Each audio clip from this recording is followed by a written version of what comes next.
नमस्कार, आप देख रहे हैं भारत एक्सप्रेस। मेरे यानी नवजोत सूदन के साथ हमारी इस खास पेशकश परिवार वारिस विरासत 2024 चुनाव की सियासत में आपका स्वागत है।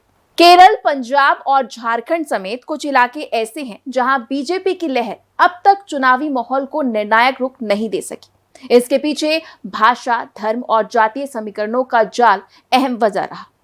लोकसभा चुनाव 2024 में ऐतिहासिक जीत दर्ज कराने के रास्ते पे चल रही बीजेपी आलाकमान इन इलाकों में एक खास रणनीति के तहत आगे बढ़ रही है। मोदी शाह की जोड़ी ने भगवा लहर से अछूता रहे देश के इन हिस्सों के दिग्गज सियासी घरानों के लिए बीजेपी के रास्ते खोल दिए। कांग्रेस और क्षेत्रीय दलों में फंसकर खुद को अधूरा महसूस कर रहे इन राज्यों के सियासी वारिसों ने बीजेपी की नौका में सवार होकर प्रचंड प्रहार अभियान शुरू कर दिया है। नई रणनीति के तहत बीजेपी ने एक तीर से कई निशाने साधे। इन परिवारों का दशकों से बना हुआ वोट बैंक एक झटके में कमल के लिए समर्पित हो गया। वहीं विपक्ष के हाथ से ताकतवर उम्मीदवार निकल गए और अब तक कमजोर रह रही बीजेपी बढ़त में आ गई। ब्रांड मोदी, हिंदुत्व और राष्ट्रवाद के साथ स्थानीय समीकरण पक्ष में हो जाने पर एनडीए के मिशन 400 को नई ताकत मिल गई है। 24 चुनाव में नई योजना 370 का लक्ष्य है भेदना।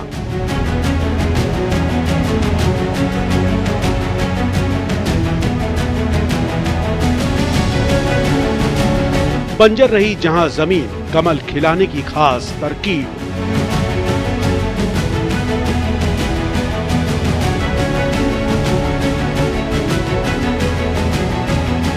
जहां जहां रहे असफल, विरासत की सियासत से खिलेगा कमल।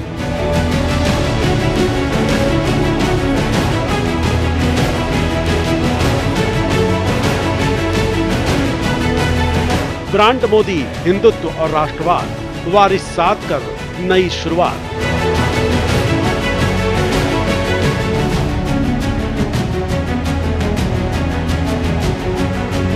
कांग्रेस से हुआ मोहभंग, सियासी घराने आए बीजेपी के संग।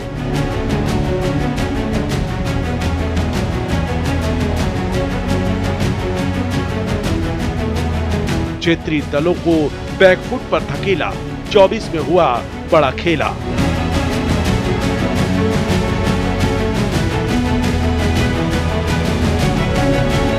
केरल में खाता खोलने की तैयारी, एंटनी वेणुगोपाल पर जिम्मेदारी।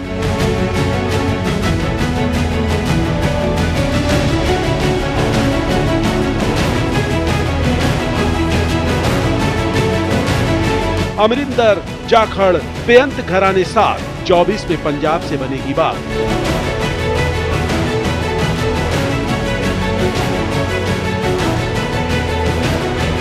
बिश्नोई, जिंदल, चौटाला हरियाणा में बड़ा परिवर्तन कर डाला।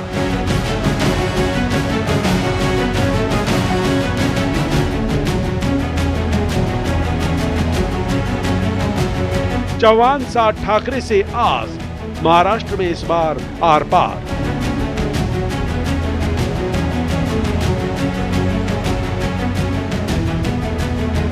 झारखंड में सोरेन खानदान बाधा, सीता को टिकट, चुनाव में बढ़त।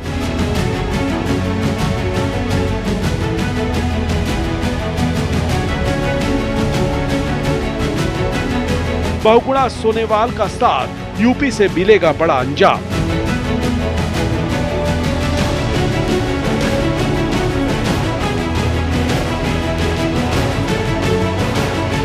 प्रधानमंत्री नरेंद्र मोदी की अगुवाई और अमित शाह की रणनीति ने एक दशक के भीतर बीजेपी को विपक्ष के मुकाबले कहीं आगे ला खड़ा कर दिया। बीजेपी आलाकमान हर चुनाव को नई नजर से देखता है। मोदी शाह की जोड़ी नए समीकरणों के मुताबिक हर इलेक्शन में नई रणनीति के तहत मैदान में उतरती है। यही वजह है कि विपक्ष लाख कोशिशों के बाद भी सत्ता पक्ष के सामने ठहर नहीं पाता। लोकसभा चुनाव 2024 के मद्देनजर भाजपा आलाकमान ने ऐसी जगहों पर नए रास्ते खोज निकाले हैं जहां का माहौल कमल खिलाने के एकदम खिलाफ नजर आ रहा था। हर चुनाव में नई योजना और नई रणनीति। मोदी शाह युग में भाजपा की यही पहचान बन चुकी है। इस चुनाव में ब्रांड मोदी, हिंदुत्व, राष्ट्रवाद और सामाजिक न्याय के साथ पार्टी की नजर सियासत में मजबूत पकड़ रखने वाले परिवारों पर है। नरेंद्र मोदी के नेतृत्व में अमित शाह एक एक कर अलग अलग राज्यों की सियासी विरासतों पर भगवा झंडा फहराते जा रहे हैं। नतीजन जिन इलाकों का माहौल पूरी तरह बीजेपी के खिलाफ नजर आ रहा था, वही आम चुनाव आते आते कमल खिलने की संभावना बढ़ती जा रही है।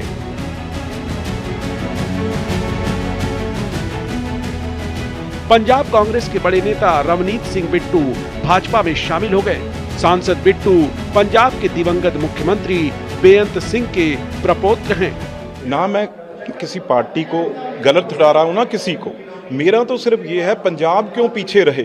हम पंजाब में हमारे को एमपी बना के भेजते हैं, सब कुछ करते हैं, तो लेकिन यहाँ हम अपोजिशन में बैठ जाते हैं आके। तो यही लोगों का मन था भी अगर हम वोट देते हैं आपको, आप पंजाब के लिए कुछ कीजिए, क्योंकि किसानों की समस्याएं हैं, मजदूरों की समस्याएं हैं। कोई आके यहाँ पे ऐसा लोगों के बीच में जो जीते हुए नुमाइंदे हों, वो अगर बात करेंगे प्राइम मिनिस्टर साहब से, एचएम साहब से, एग्रीकल्चर मिनिस्टर साहब से, इंडस्ट्री मिनिस्टर से, तो मसले हल होंगे। ये बात कोई पार्टी की नहीं है। बात अब ये भी लोग चाह जब मोदी जी को रहे हैं, उनकी सरकार 10 साल से आगे भी आप सब जगह यही है भी मोदी जी बिल्कुल क्लियर मैंडेट से मेजॉरिटी से वो आ रहे हैं, तो हम पंजाब वाले क्यों पीछे रहें? क्यों ना हम उस यज्ञ में अपना योगदान भी दें और उसमें से अपने पंजाब के लिए कुछ ना कुछ लेके जाएं। भाजपा में शामिल होने वाले बिट्टू सियासत में राजनीतिक विरासत रखने वाले इकलौते नेता नहीं हैं। केरल में अनिल एंटेनी, पद्मजा वेणुगोपाल से लेकर महाराष्ट्र में अशोक चौहान, तो झारखंड में सीता सोरेन तक ये श्रृंखला बेहद लंबी है। दरअसल भाजपा की रणनीति विरासत पर कब्जा कर मुख्य विपक्षी कांग्रेस को कमजोर करने के साथ परिवार आधारित क्षेत्रीय दलों को चुनावी मैदान में बैकफुट पर धकेलने की है।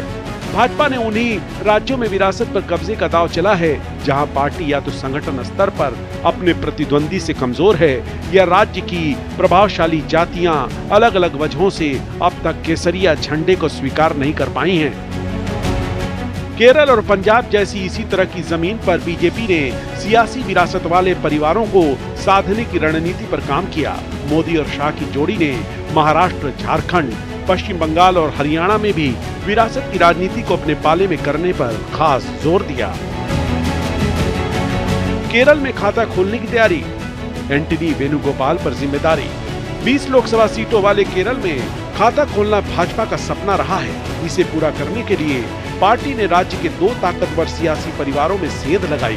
पहले कांग्रेस के दिग्गज नेता एक एंटनी के पुत्र अनिल एंटनी को साधा, फिर केरल के सीएम रह चुके के करुणाकरन की बेटी पद्मजा वेणुगोपाल के लिए बीजेपी के रास्ते खोल दिए। बीते चुनाव में 5 सीटों पर 1 लाख से अधिक वोट हासिल करने वाली भाजपा विरासत में सेंध लगाकर केरल में खाता खोलने की नीति पर अमल कर रही है। बीजेपी ने केरल की पथानामथिट्टा सीट से अनिल एंटनी को लोकसभा उम्मीदवार बनाया है। अनिल एंटनी का यह पहला चुनाव होगा और वो मुश्किल सीट से चुनाव मैदान में है। अनिल एंटनी 2019 में केरल प्रदेश कांग्रेस कमेटी की डिजिटल मीडिया सेल में शामिल हुए थे। इसके बाद उन्हें कांग्रेस के सोशल मीडिया और डिजिटल कम्युनिकेशन का कन्वीनर भी बना दिया गया। अनिल एंटनी ईसाई समुदाय से आते हैं और केरल ईसाई बहुल राज्य है। बीजेपी अनिल एंटनी के जरिए केरल में ईसाइयों को साधने का प्रयास कर रही है। वहीं बीजेपी का दामन थामने के बाद पद्मजा वेणुगोपाल ने कहा कि वो लंबे समय से कांग्रेस नेतृत्व से नाराज थी। उन्होंने इस बारे में पार्टी आलाकमान को शिकायत भी की थी, लेकिन पार्टी की ओर से कोई जवाब नहीं मिला। इसके बाद उन्होंने बीजेपी में जाने का फैसला ले लिया। पद्मजा के पिता के करुणाकरन 4 बार केरल के सीएम रहे हैं। इसके अलावा केंद्रीय मंत्री भी रह चुके हैं। करुणाकरन एक मंझे हुए नेता थे और उनके समर्थक उन्हें चाणक्य कहते थे। उनके बेटे के मुरलीधरन कांग्रेस से सांसद है। अमरिंदर जाखड़ बेअंत घराने साथ 24 में पंजाब से बनेगी बात। सिख बाहुल पंजाब में भाजपा सीटें तो जीतती रही, मगर अपने दम पर चमत्कार नहीं दिखा पाई। इस बार पार्टी ने कांग्रेस से जुड़े 3 अहम सियासी परिवारों को अपने साथ जोड़ दिया है। पंजाब के सीएम रहे कैप्टन अमरिंदर सिंह परिवार समेत भाजपा का हिस्सा बन चुके हैं। जाखड़ परिवार के वारिस सुनील जाखड़ प्रदेश भाजपा अध्यक्ष हैं। कई बार सांसद रह चुके और दिवंगत मुख्यमंत्री बेअंत सिंह के प्रपौत्र रवनीत सिंह बिट्टू ने भी भाजपा का दामन थाम लिया है। वहीं सुनील जाखड़ ने अपने सोशल मीडिया अकाउंट एक्स पर एक वीडियो शेयर कर अकाली दल से गठबंधन नहीं होने की घोषणा की। उन्होंने कहा, पंजाब के लोगों के लिए बीजेपी ने यह फैसला लिया है। भारतीय जनता पार्टी पंजाब ਦੇ ਲੋਕ ਸਭਾ ਚੋਣ ਕੱਲੇ ਲੜਨ ਜਾ ਰਹੀ ਹੈ।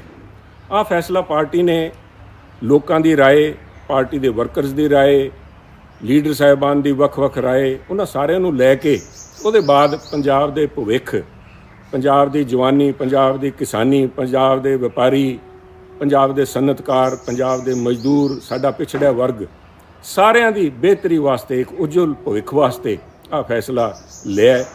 ਕਿਉਂਕਿ ਜੋ ਕੰਮ ਬੀਜੇਪੀ ਪਾਰਟੀ ਨੇ ਪ੍ਰਧਾਨ ਮੰਤਰੀ ਮੋਦੀ ਜੀ ਦੇ ਰਹਿਨੁਮਾਈ ਦੇ ਵਿੱਚ ਪੰਜਾਬ ਵਾਸਤੇ ਕੀਤੇ ਨੇ, ਕਿਸੇ ਤੋਂ ਓਲੇ ਨਹੀਂ।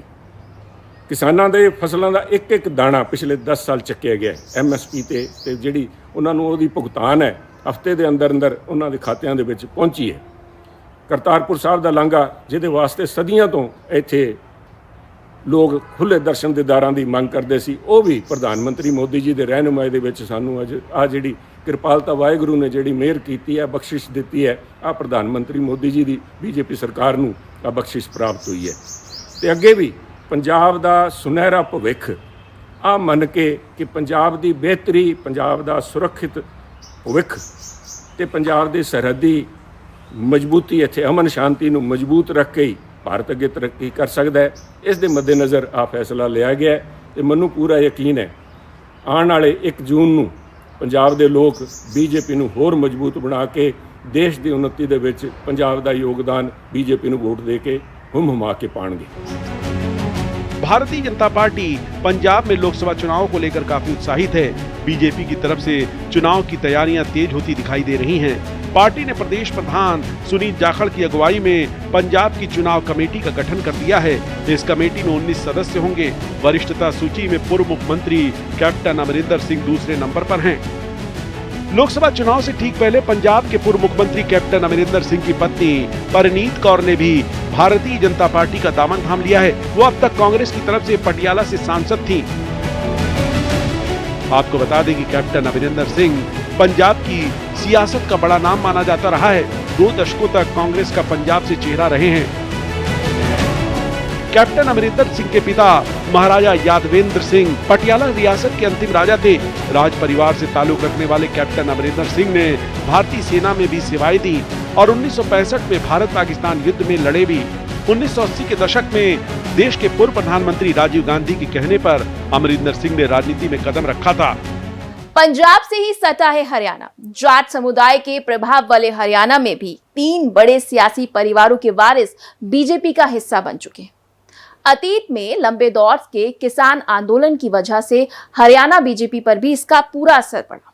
हाल ही में मनोहर लाल खट्टर की जगह नायब सैनी को मुख्यमंत्री बनाया गया। लिहाजा राजनीतिक घरानों के बीजेपी में शामिल हो जाने से जाटलैंड में बीजेपी को बड़ी बढ़त मिली। वहीं महाराष्ट्र में एनसीपी और शिवसेना पहले ही 2 फाड़ हो चुकी है। कांग्रेस की सत्ता के वक्त राज्य के मुख्यमंत्री रहे अशोक चौहान बीजेपी की तरफ से राज्यसभा सांसद बन चुके हैं। वहीं मराठा बहुल्य महाराष्ट्र के आक्रामक छवि वाले राज ठाकरे बीजेपी से नजदीकियां जता चुके हैं। नतीजन यहां भी 2024 लोकसभा चुनाव में बीजेपी बढ़त की तरफ बढ़ रही है। बिश्नोई जिंदल चौटाला हरियाणा में बड़ा परिवर्तन कर डाला। जाट बिरादरी के प्रभाव वाले हरियाणा में सीएम रहे भजन लाल के पुत्र कुलदीप बिश्नोई कांग्रेस छोड़ भाजपा में शामिल हो चुके हैं। भाजपा ने कांग्रेस में सक्रिय रहे जिंदल परिवार के वारिस नवीन जिंदल और देवीलाल के छोटे बेटे रणजीत सिंह चौटाला को अपने पाले में कर लिया है। भाजपा में शामिल होने के चंद घंटे बाद ही नवीन जिंदल को कुरुक्षेत्र और रणजीत चौटाला को हिसार से लोकसभा चुनाव का उम्मीदवार बना दिया गया। लेकिन इस बीच कुलदीप बिश्नोई ने हिसार लोकसभा सीट से टिकट न मिलने को लेकर एक वीडियो जारी किया है। इस वीडियो में वो सफाई दे रहे हैं कि लोकसभा टिकट कटने से हरियाणा के साथ ही राजस्थान के कार्यकर्ताओं में मायूसी है। उन्होंने कहा कि समर्थकों के फोन भी आ रहे हैं, लेकिन मायूस होने की जरूरत नहीं है, क्योंकि जिंदगी बहुत लंबी है। अभी वक्त है कि हरियाणा की सभी 10 सीटों पर पार्टी उम्मीदवारों को जिताकर प्रधानमंत्री नरेंद्र मोदी के हाथों को मजबूत करना है।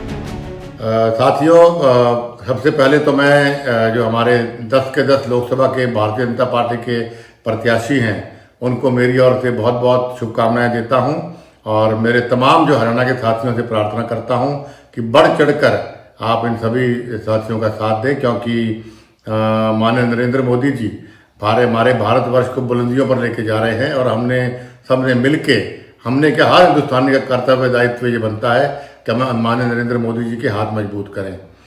मेरे पास कल से बहुत लोगों के फ़ोन आ रहे हैं, मायूसी है। मेरी उन सबसे प्रार्थना है कि हमें मायूस नहीं होना है, अभी ज़िंदगी बहुत लंबी पड़ी है। आज हमारा प्राथमिकता हमारा देश होना चाहिए कि देश कैसे आगे बढ़े, और देश आगे तब बढ़ेगा जब माननीय नरेंद्र मोदी जी के हाथ मजबूत करें। इसलिए 10 के 10 लोकसभा क्षेत्र और राजस्थान के भी जो मेरे साथी हैं उनसे मेरी प्रार्थना है कि हमें अपना आपा नहीं खोना।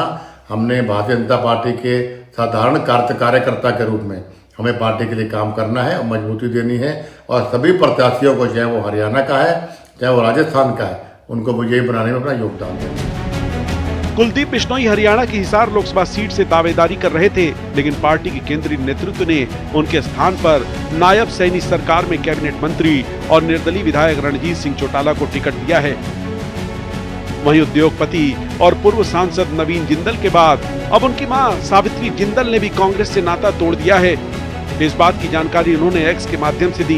नवीन जिंदल की तरह सावित्री जिंदल ने भी भाजपा का दामन थाम लिया है। देश की सबसे अमीर महिला और जिंदल समूह की चेयरपर्सन सावित्री जिंदल ने जिंदल हाउस पर भाजपा में शामिल होने का ऐलान किया। हरियाणा की राजनीति में नवीन जिंदल का बड़ा मुकाम है। नवीन जिंदल कुरुक्षेत्र सीट से 2004 और 2009 का लोकसभा चुनाव जीत चुके हैं। यूपीए सरकार के कार्यकाल में केंद्रीय मंत्री भी रह चुके हैं। 2014 में हुए लोकसभा चुनाव में नवीन जिंदल चुनाव हार गए। इसके बाद हरियाणा में हुए विधानसभा चुनाव में उनकी मां सावित्री जिंदल हार गईं। इसके बाद जिंदल परिवार राजनीति से दूर हो गया। करीब 10 साल बाद जिंदल परिवार एक बार फिर राजनीति में वापसी कर रहा है। इसकी शुरुआत अब बीजेपी के साथ की जा रही है। नवीन जिंदल को बीजेपी में शामिल कर पार्टी कुरुक्षेत्र और उसके आसपास बढ़त बनाने की कोशिश करेगी। चौहान साथ, ठाकरे से आस, महाराष्ट्र में इस बार आर पार। 48 सीटों वाली महाराष्ट्र में एनसीपी शिवसेना दो फाड़ हो गई है। जीत की अनिश्चितता खत्म करने के लिए बीजेपी विरासत की सियासत को अहमियत दे रही है। चौहान परिवार के वारिस और सीएम रहे अशोक चौहान अब भाजपा के राज्यसभा सदस्य हैं। वहीं मराठा समुदाय पर गहरा प्रभाव रखने वाले राज ठाकरे दिल्ली में बीजेपी आलाकमान से नजदीकियां जाहिर कर चुके हैं। आपको बता दें, अशोक चौहान महाराष्ट्र के मुख्यमंत्री भी रह चुके हैं। अशोक चौहान महाराष्ट्र के पूर्व मुख्यमंत्री शंकरराव चौहान के बेटे हैं। महाराष्ट्र के इतिहास में सिर्फ चौहान परिवार से पिता पुत्र ने मुख्यमंत्री पद को संभाला है। वहीं नवंबर 2008 में मुंबई पर आतंकी हमले के बाद उस समय के मुख्यमंत्री विलासराव देशमुख ने पद से इस्तीफा दे दिया था। इसके बाद अशोक चौहान को महाराष्ट्र का मुख्यमंत्री बनाया गया था। अशोक चौहान 8 दिसंबर 2008 से 9 नवंबर 2010 तक महाराष्ट्र के सीएम थे। कांग्रेस ने आदर्श हाउसिंग सोसाइटी घोटाले के बाद अशोक चौहान से इस्तीफा मांग लिया था। भ्रष्टाचार के आरोपों के बावजूद 2014 के लोकसभा चुनाव में वो नांदेड़ से लोकसभा चुनाव जीत गए थे। 2015 में उन्हें महाराष्ट्र प्रदेश कांग्रेस समिति का अध्यक्ष नियुक्त किया गया। लेकिन 2019 के लोकसभा चुनाव में अशोक चौहान नांदेड़ की अपनी सीट बीजेपी के प्रताप पाटिल के हाथों हार गए। अशोक चौहान की बीजेपी में एंट्री होने से पार्टी को मराठा समुदाय में पैठ बढ़ने की उम्मीद है। नांदेड़ सीट पर बीजेपी का कब्जा है। अशोक चौहान के आने के बाद इस इलाके में बीजेपी और मजबूत होगी। महाराष्ट्र में शिवसेना और एनसीपी के टूटने के बाद विपक्ष में कांग्रेस सबसे बड़ी पार्टी बनी हुई थी। मिलिंद देवड़ा, बाबा सिद्दीकी और फिर अशोक चौहान के इस्तीफे से कांग्रेस की मुश्किल और बढ़ गई है। अशोक चौहान के बीजेपी का रुख करने के बाद 2024 की लड़ाई में कांग्रेस बेहद कमजोर पड़ चुकी है। वहीं दूसरी तरफ बीजेपी के रणनीतिकारों को उम्मीद है कि राज्य में कांग्रेस के कमजोर होने पर बीजेपी 45 सीटों के लक्ष्य को हासिल कर सकती है। 2019 के चुनावों में बीजेपी ने शिवसेना के साथ मिलकर राज्य के 48 में से 41 सीटों पर जीत हासिल की थी। ऐसे में जब बीजेपी ने अब की बार 370 का लक्ष्य तय किया है, तो बीजेपी महाराष्ट्र में अपनी सीटों की संख्या भी बढ़ाना चाहती है। 2024 लोकसभा चुनाव के लिए अभी तक सबसे कम कैंडिडेट का ऐलान महाराष्ट्र में हुआ है। कांग्रेस ने 7 कैंडिडेट का ऐलान किया है, तो वहीं बीजेपी ने भी कुछ ही सीटों पर प्रत्याशी घोषित किए हैं। सियासी हलके में चर्चा है कि महाराष्ट्र की राजनीति में सबसे बड़ा खेमा हो सकता है। चर्चा है महाराष्ट्र नवनिर्माण सेना के चीफ राज ठाकरे अपनी पार्टी का मुख्यमंत्री एकनाथ शिंदे की अगुवाई वाली शिवसेना में विलय कर सकते हैं। इसके बाद वो शिवसेना के अध्यक्ष बन सकते हैं। नई दिल्ली में केंद्रीय गृह मंत्री अमित शाह से मुलाकात के बाद मनसे की एनडीए में आने की अटकलें लगी थी। इसके बाद सामने आया था कि मनसे ने महाराष्ट्र में 3 लोकसभा सीट मांगी है, लेकिन कई दिन बीत जाने के बाद कोई नया अपडेट सामने नहीं आया है। आदिवासी बहुल झारखंड में 4 दशक से सोरेन परिवार का कब्जा है। चंद रोज पहले मुख्यमंत्री हेमंत सोरेन गिरफ्तार हुए। इस बीच बीजेपी ने शिबू सोरेन की पुत्रवधू सीता सोरेन को दुमका से कमल के निशान पर चुनावी मैदान में उतार दिया। वहीं उत्तर प्रदेश में बहुगुना सियासी परिवार पहले ही बीजेपी में शामिल हो चुका है। साथ ही सोनालाल पटेल की विरासत संभालने वाली अपना दल फिर भाजपा के संग चुनावी मैदान में उतर गई। झारखंड में सोरेन खानदान बड़ी बाधा, सीता को टिकट चुनावी मैदान में बढ़त। आदिवासी बहुल झारखंड में भाजपा की मजबूत पैठ के बीच में शिबू सोरेन परिवार बड़ी बाधा है। सोरेन परिवार का झारखंड की सियासत पर 4 दशकों से दबदबा रहा है, लेकिन भाजपा ने सीता सोरेन को साध कर सोरेन परिवार में सेंध लगा दी है। सीता दिग्गज नेता शिबू सोरेन की पुत्रवधू तो वहीं जेल में बंद पूर्व सीएम हेमंत सोरेन की भाभी हैं। बीजेपी ने सीता सोरेन को दुमका से लोकसभा चुनाव को उम्मीदवार बनाया है। सीता सोरेन संथाल परगना इलाके की जामा सीट से झारखंड विधानसभा के लिए लगातार तीसरी बार चुनी गई थीं। भाजपा में शामिल होने के बाद उन्होंने विधानसभा की सदस्यता से इस्तीफा दे दिया। भाजपा ने अपनी पहली सूची में सीट पर मौजूदा सांसद सुनील सोरेन को फिर से प्रत्याशी बनाने का ऐलान किया था, लेकिन अब दूसरी सूची में उन्हें ड्रॉप करते हुए सीता सोरेन को लाया गया है। सीता सोरेन ने झामुमो में अलग थलग किए जाने का आरोप लगाकर इस्तीफा दिया था। सीता के इस्तीफे को झारखंड मुक्ति मोर्चे के लिए बड़ा झटका माना जा रहा है। शिबू सोरेन के बाद सीता के पति दुर्गा सोरेन ही उनके स्वाभाविक उत्तराधिकारी माने जा रहे थे, लेकिन उनके आकस्मिक निधन के बाद हेमंत सोरेन पिता की विरासत संभालने आगे आए थे। लेकिन अब दुर्गा सोरेन की पत्नी के बीजेपी की तरफ से चुनावी मैदान में उतरने पर आदिवासियों का बड़ा वोट बैंक कमल की तरफ आकर्षित होगा। बहुगुणा सोनेवाल का साथ यूपी से मिलेगा बड़ा अंजाम। सियासी नजर से सबसे अहम और पेचीदा सामाजिक समीकरण वाले यूपी में भाजपा बहुगुणा और सोनेलाल परिवार की विरासत को पहले ही साध चुकी है। बहुगुणा परिवार के सभी सदस्य भाजपा में हैं, वहीं सोनेलाल पटेल की विरासत संभालने वाली अपना दल एस फिर भाजपा संग है। भारतीय राजनीति में सदा से ही परिवारवाद का बोलबाला रहा। नेहरू, इंदिरा, राजीव, सोनिया के बाद राहुल गांधी के तौर पर कांग्रेस की बुनियाद में भी वारिस और विरासत भरे हुए हैं। वहीं देश के अलग अलग हिस्सों के क्षेत्रीय दलों में तो पीढ़ियों से एक घराने की ही सत्ता चल रही है। लेकिन बीजेपी ने अपने अंदर न केवल परिवारवाद पर लगाम लगाई, बल्कि देश भर में पार्टी का भारी विस्तार भी हुआ। 2024 चुनाव के मद्देनजर बीजेपी सियासी परिवारों के वारिसों को मौका दे रही है, लेकिन वहां भी एक परिवार से एक सीट का फॉर्मूला तय कर दिया गया है। बीजेपी ने किसी भी राज्य में एक परिवार को राजनीति और सत्ता का केंद्र बनने से सख्त परहेज किया है। यही वजह है कि आम चुनाव से पहले सियासी परिवारों के जो वारिस बीजेपी का रुख कर रहे हैं, जमीन पर जनता उनका स्वागत कर रही है। हमारे इस खास पेशकश में बस इतना ही। बाकी देश दुनिया की खबरों के लिए आप देखते रहिए भारत एक्सप्रेस।